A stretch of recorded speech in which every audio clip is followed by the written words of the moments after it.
গতকাল 23শে এপ্রিল প্রথম দফার ভোট সম্পন্ন হয়েছে। মোটামুটি মোটের উপর নির্বিঘ্নে শান্তিতেই প্রথম দফার ভোট সম্পন্ন হয়েছে।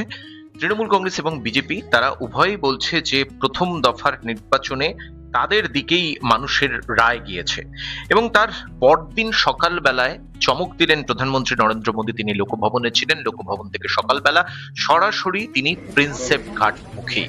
সকালবেলায় প্রিন্সেপ ঘাটে তিনি মর্নিং ওয়াক করলেন, পায়চারি করলেন হাতে এসএলআর ক্যামেরা নিয়ে, এবং তারপরে যখন তিনি পায়চারি করছেন সেই সময় যারা মর্নিং ওয়াক করছেন প্রিন্সেপ ঘাটে তারাও বেশ কিছুটা হতচকিত হয়ে পড়েন সামনে প্রধানমন্ত্রীকে দেখে। কিন্তু তার যে সিকিউরিটি, তারা আগে এবং পরে যারা লোকজন ছিল তাদেরকে সাইডে সরিয়ে রেখে তার মাঝখান দিয়ে প্রধানমন্ত্রী নরেন্দ্র মোদীকে সেখান থেকে সরাসরি ভাবে ঘাটে নিয়ে যান, প্রিন্সেপ ঘাটে, এবং তারপরেই আমরা দেখলাম যে নৌকা বিহার করলেন প্রধানমন্ত্রী নরেন্দ্র মোদী।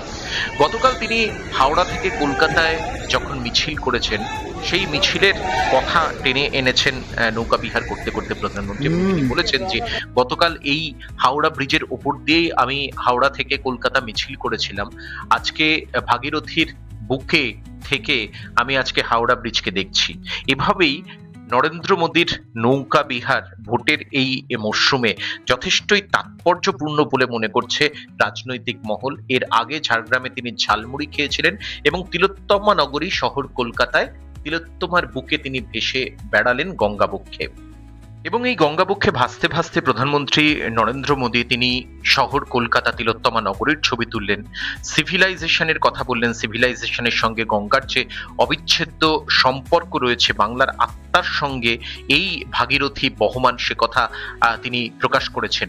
এবং বোটম্যান যিনি ছিলেন তার সঙ্গেও কথা বলেছেন নরেন্দ্র মোদী। তাদের যে কঠিন, যে হার্ডওয়ার্কিং, যে জীবন সংগ্রামের কথা তিনি জেনেছেন এবং স্যালুট করেছেন বোটম্যানকে প্রধানমন্ত্রী নরেন্দ্র মোদী।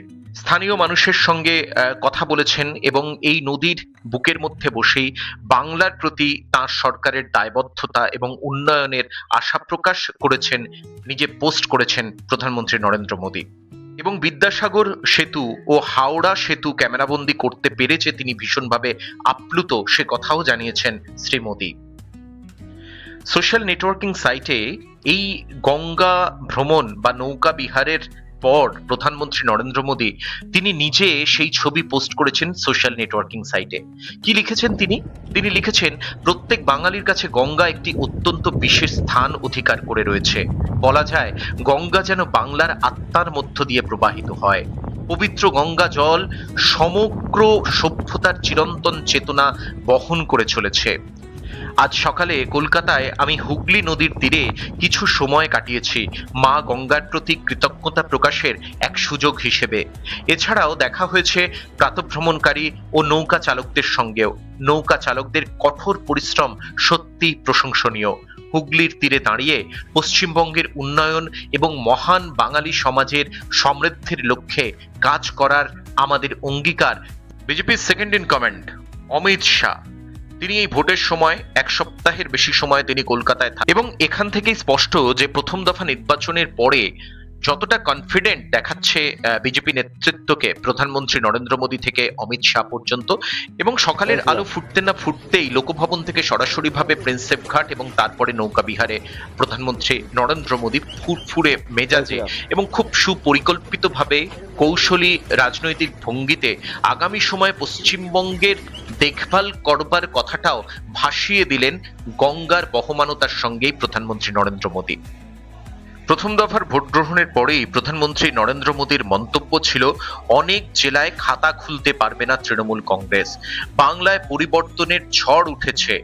তিনি বলেছেন, প্রথম দফার ভোটে যেভাবে বাংলার মহিলা ও যুবরা তৃণমূলের বিরুদ্ধে পথে নেমেছে, ক্ষোভ উগড়ে দিয়েছে এবং সারা দেশ দেখেছে, বাংলার এই বাম্পার ভোটদান পরিষ্কার বলছে যে ভয় হারছে আর ভরসার জয় নিশ্চিত হয়ে পড়েছে।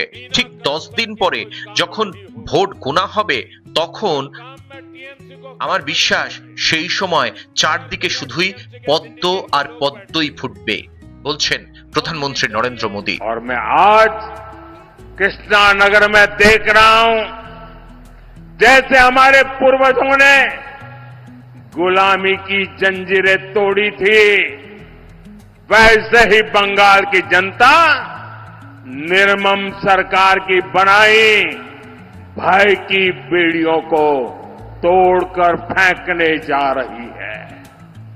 मैं आपको विश्वास दिलाता हूं, डबल इंजन सरकार डबल तेजी से बंगाल का विकास करेगी।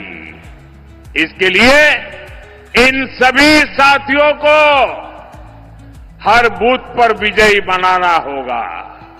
बनाएंगे, हर बूथ पर जाएंगे, एक एक मतदाता को समझाएंगे, मतदान कराएंगे, बूथ को जीतेंगे। मैं एक बार फिर इतनी विशाल संख्या में आने के लिए आपका बहुत बहुत आभारी हूं। বিজেপির second in command Amit Shah, তিনি এই ভোটের সময় এক সপ্তাহের বেশি সময় তিনি কলকাতায় থাকবেন, ভোট পরিচালনা করবেন, স্বচক্ষে শারীরিকভাবে নিজে দাঁড়িয়ে থেকে বিজেপির ভোট কর্মীদের সঙ্গে থেকে। এবং সেই মতোই আমরা দেখেছি যে সল্টলেকে বিজেপির কার্যালয়ে যে ওয়ার রুম তৈরি হয়েছে, সকালবেলা থেকে সেই ওয়ার রুমে অমিত শাহ কেন্দ্রীয় স্বরাষ্ট্রমন্ত্রী, এবং আমরা দেখলাম বিকেল বেলায় ফুরফুরে মেজাজে তিনি বেরোলেন, মধ্যমগ্রামে মিছিলে তিনি বেরোলেন এবং তারপরে রীতিমতো হুঙ্কার দিলেন স্বরাষ্ট্রমন্ত্রী অমিত শাহ। কি বললেন তিনি, চলুন শুনি। पहले चरण में डीडी के गुंडे घर के बाहर नहीं निकले हैं और मैं दीदी के गुंडों को भी कहकर जाता हूं, दूसरे चरण में भी मत निकलना, वरना 5 तारीख के बाद उल्टा लटका कर सीधा মুখ্যমন্ত্রী মমতা বন্দ্যোপাধ্যায় প্রথম দফার নির্বাচনের পরেই উল্লেখযোগ্যভাবে মন্তব্য করেছেন এবং সার্বিকভাবে এই প্রথম দফার যে ভোট 152টি আসনের অধিকাংশ আসনই যে তৃণমূল কংগ্রেস দখল করবে সেই বার্তাই দিয়েছেন মুখ্যমন্ত্রী মমতা বন্দ্যোপাধ্যায়। তিনি বলেছেন, যা ভোট হয়েছে, আমার চোখ যদি সত্যি হয়, আমার মন যদি মানুষের ভাষা বোঝে, ইতিমধ্যেই আমরা জেতার জায়গায় এসে পৌঁছে গিয়েছি। প্রথম দফার নির্বাচনের পর তুমি কাঁচকলা করবে। সঙ্গে মমতা বন্দ্যোপাধ্যায় এই বিষয়েও সংযুক্ত করেছেন, এটা তাদের অধিকার, এটা তাদের রক্ষার লড়াই, মানুষ সেটা জানেন। এরপরে এনআরসি করবে, মানুষ জানেন। তৃণমূলকে ভোট না দিলে আম ছালা, ঠিকানা, ব্যবসা, অফিস, কার্যালয় সবকিছুই যাবে, বলছেন মমতা বন্দ্যোপাধ্যায়। যে অত্যাচার করেছে, যে অনাচার করেছে, ভোটের গণনায় গড়বড় ওরা করবেই। হারতে পারে না কখনোই তৃণমূল কংগ্রেস। আজকেই আমরা জিতে বসে আছি, এরপরে আমরা দুর্মুষ করব, দুর্মুষ, বলছেন মুখ্যমন্ত্রী মমতা বন্দ্যোপাধ্যায়। তবে সেই সঙ্গে সতর্কও করেছেন তৃণমূলের কর্মীদের, কিছু একটা হচ্ছে, আপনারা সকলেই সতর্ক থাকুন। একদিন প্রধানমন্ত্রী বক বক বক বকুম বকুম পায়রা বকে যায়, আর ইলেকশনের আগে, নিজের ইলেকশনের আগে কাউন্টিং আনতে আগের দিন গুহায় ঢুকে যায়। এসব চালাকি অনেক দেখেছি। দোকানে বেচে ঝালমুড়ি বাড়ির থেকে তৈরি করে নিয়ে এসে, আর মাইক লাগিয়ে দোকানে বাংলার ইলেকশন, ঝালমুড়ি খাবে। বলুন, মাছ ভাত খাবে? মাছ খাবে না, ভাত খাবে না, মাছ খাবে না, ডিম খাবে না, মাংস খাবে না, তো কি আমার মাথা খাবেন না ওদের মাথা খাবেন?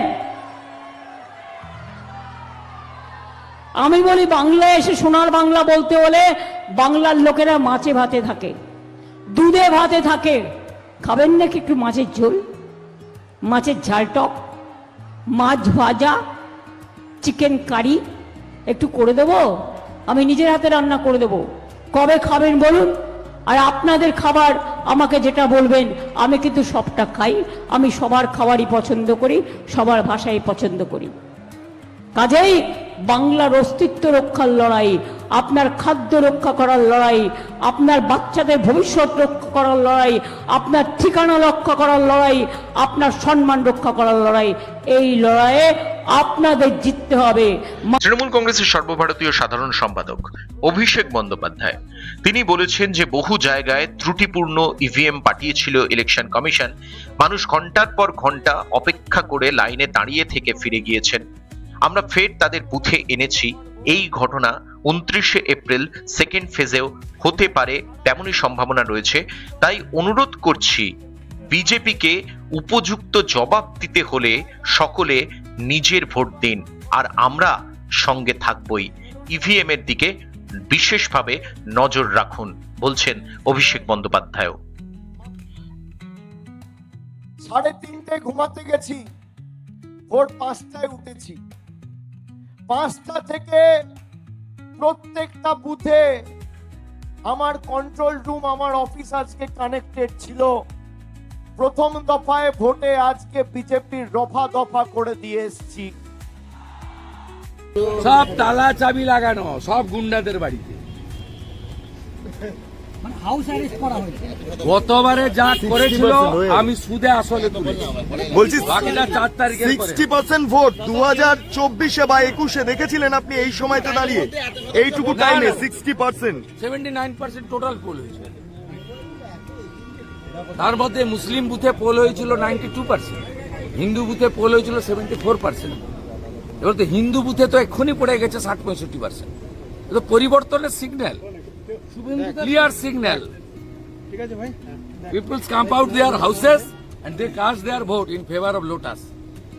কমপ্লিটলি পরিবর্তনের সিগন্যাল। যে যে রাজ্যে পরিবর্তন হয়েছে সেখানে এই ধরনের ম্যান্ডেট এসেছে। আপনি নিশ্চিন্ত থাকুন, আমি সুদে আসলে বদলা তুলে নিয়েছি। আমাকে যা করেছিল 21 সালে ভোটের দিন 1 এপ্রিল 2021, অর্থাৎ প্রথম দফার ভোটের পরেই একদম জন্মনে বলতে গেলে পশ্চিমবঙ্গের শাসক শিবির তৃণমূল কংগ্রেস এবং কেন্দ্রের শাসক শিবির বিজেপি, একদিকে যেরকম মমতা বন্দ্যোপাধ্যায়, অভিষেক বন্দ্যোপাধ্যায় তারা আত্মপ্রত্যয়ের সঙ্গে জানাচ্ছেন যে এই 91%-এর বেশি ভোট সেটা তাদের পক্ষেই গিয়েছে, অন্যদিকে সরাসরিভাবে প্রধানমন্ত্রী নরেন্দ্র মোদী থেকে অমিত শাহ তারা বলছেন যে পরিবর্তনটা প্রথম দফার ভোটেই সম্ভব হয়ে গিয়েছে। অর্থাৎ বিজেপির পক্ষে মানুষ রায় দিয়েছেন। চৌঠামে দেখা যাবে মানুষের রায় কোন দিকে যায়। আপনি দেখছেন বাঙালি ও কালচার, আপনার নিজস্ব চ্যানেল, কন্টেন্ট বেসড চ্যানেল। যদি এখনো পর্যন্ত আপনি আমাদের পরিবারে এসে না থাকেন, তাহলে যদি মনে করেন তাহলে চলে আসতেই পারেন। আপনাকেও স্বাগত, আপনাদেরকেও স্বাগত বাঙালি ও কালচারে। সকলে ভালো থাকুন।